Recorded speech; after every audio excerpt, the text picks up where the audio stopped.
नमस्कार। हर प्रदेश और हर भाषा की तरह अफ्रीका में भी काफ़ी लोकोक्तियाँ प्रचलित हैं। अफ्रीका एक बड़ा भूखंड है और उसमें कई सारी जनजातियाँ, ट्राइब्स और भाषाएँ प्रचलित हैं।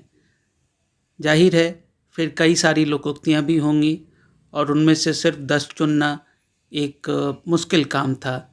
मैंने अपने हिसाब से कुछ सबसे ज़्यादा प्रचलित 10 लोकोक्तियाँ यहाँ पर इस वीडियो में संग्रहित की हैं। उबांतु। अफ्रीका में ये शब्द काफ़ी प्रचलित है और बल्कि अब सिर्फ अफ्रीका ही नहीं पूरे विश्व में प्रचलित है। हाल के समय में बराक ओबामा और उससे पहले नेल्सन मंडेला ने इसके बारे में काफ़ी चर्चा की थी। इस शब्द का मतलब होता है ह्यूमैनिटी फॉर अदर्स या फिर one for all for one. पहली लोकोक्ति उसी उबांतु का विस्तार है। A person is person through other people। Africa एक जंगल बाहुल्य प्रदेश है। वहाँ पर मनुष्यों को हमेशा जंगली जानवरों और जंगल की विभीषिका के साथ सतत संघर्ष में रहना पड़ता है। जाहिर है, एक दूसरे का सहयोग होना वहाँ काफ़ी ज़रूरी है और यही जीवन और मृत्यु के बीच का अंतर हो सकता है। आगे की भी कई सारी लोकोक्तियाँ आप इसी संदर्भ में देख सकते हैं। जैसे हमारा दूसरा लोकोक्ति, ये दरअसल काफ़ी प्रचलित लोकोक्ति है, सिर्फ अफ्रीका ही नहीं बाहर के देशों में भी। If you want to go fast go alone, if you want to go far go together. यह काफ़ी गूढ़ बात है। इन कुछ शब्दों में सदियों का ज्ञान संचित है और यही तो इन लोकोक्तियों की खास बात होती है।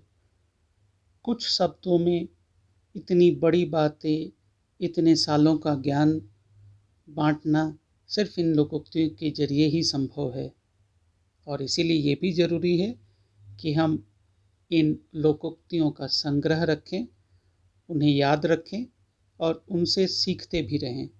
अगली दो लोकोक्तियाँ समग्रता या एक साथ रहकर हम क्या हासिल कर सकते हैं उसको दर्शाता है। He who eats alone vomits alone। स्वार्थपरता से क्या नुकसान है, इस छोटे से वाक्य के जरिए हम वो समझ सकते हैं। आप अगर अपने ही स्वार्थ में रहेंगे तो नुकसान भी आप अपना ही करेंगे। It takes a whole village to raise a child। समाज में अगर हम किसी अच्छे मनुष्य को देखें या बुरे मनुष्य को देखें तो सबसे पहले बात ये जाती है कि इसके परिवारजनों ने संस्कार नहीं दिया होगा। बट अफ्रीका में ये बात काफ़ी प्रचलित है। आप अपने बच्चों को संस्कार अकेले नहीं देते, समाज के साथ देते हैं, गांव के साथ देते हैं, उस ट्राइब के साथ देते हैं। ये बात बहुत ध्यान देने योग्य है। हमारी अगली लोकोक्ति है, a tree is bent while it is still wet।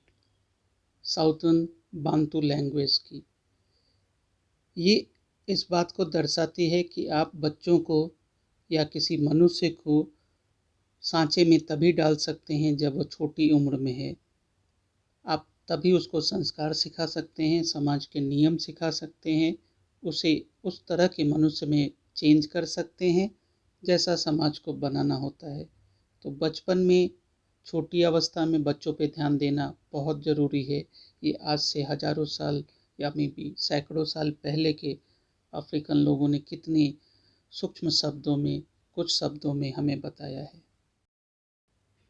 अगली दो लोकोक्तियाँ समाज के उन लोगों के बारे में हैं जो कर्म से ज़्यादा वाणी पर, वाचालता पर ध्यान देते हैं। ये लोकोक्तियाँ हमें ऐसे ही लोगों के बारे में सावधान करती हैं। He is like a drum which makes a lot of noise but is hollow from inside। हमारी अगली लोकोक्ति एक मोरक्कन प्रोवर्ब है, A chattering bird builds no nest। यह कुछ उसी तरह का है जैसा हमारे हिंदी में कहा जाता है, गरजने वाले बादल बरसते नहीं हैं। 8वीं लोकोक्ति एक गाम्बियन प्रोवर्ब है।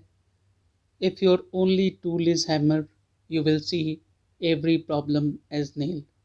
ये कुछ उसी तरह का है जैसे हमारे यहाँ कहा जाता है, सावन के अंधे को सब कुछ हरा हरा ही दिखता है। हमारी अगली लोकोक्ति काफ़ी महत्वपूर्ण है। आज की भागती दौड़ती दुनिया में इस लोकोक्ति का अपना एक महत्वपूर्ण स्थान है।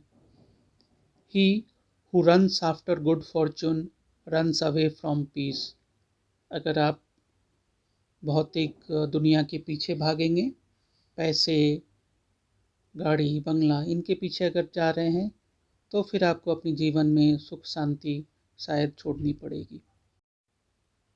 हमारी अंतिम लोकोक्ति कर्म की प्रधानता को फिर से दर्शाती है। Even the best cooking pot will not produce food. आपको कर्म करना होगा। अगर आप कर्म नहीं करते हैं तो आपके पास सारे संसाधन हों बट उससे कोई फ़ायदा नहीं होने वाला। तो ये थी आज की 10 अफ्रीकन लोकोक्तियाँ। अगर यह वीडियो आपको पसंद आया हो तो प्लीज़ शेयर कीजिए, लाइक कीजिए और मेरे चैनल को सब्सक्राइब कीजिए। धन्यवाद।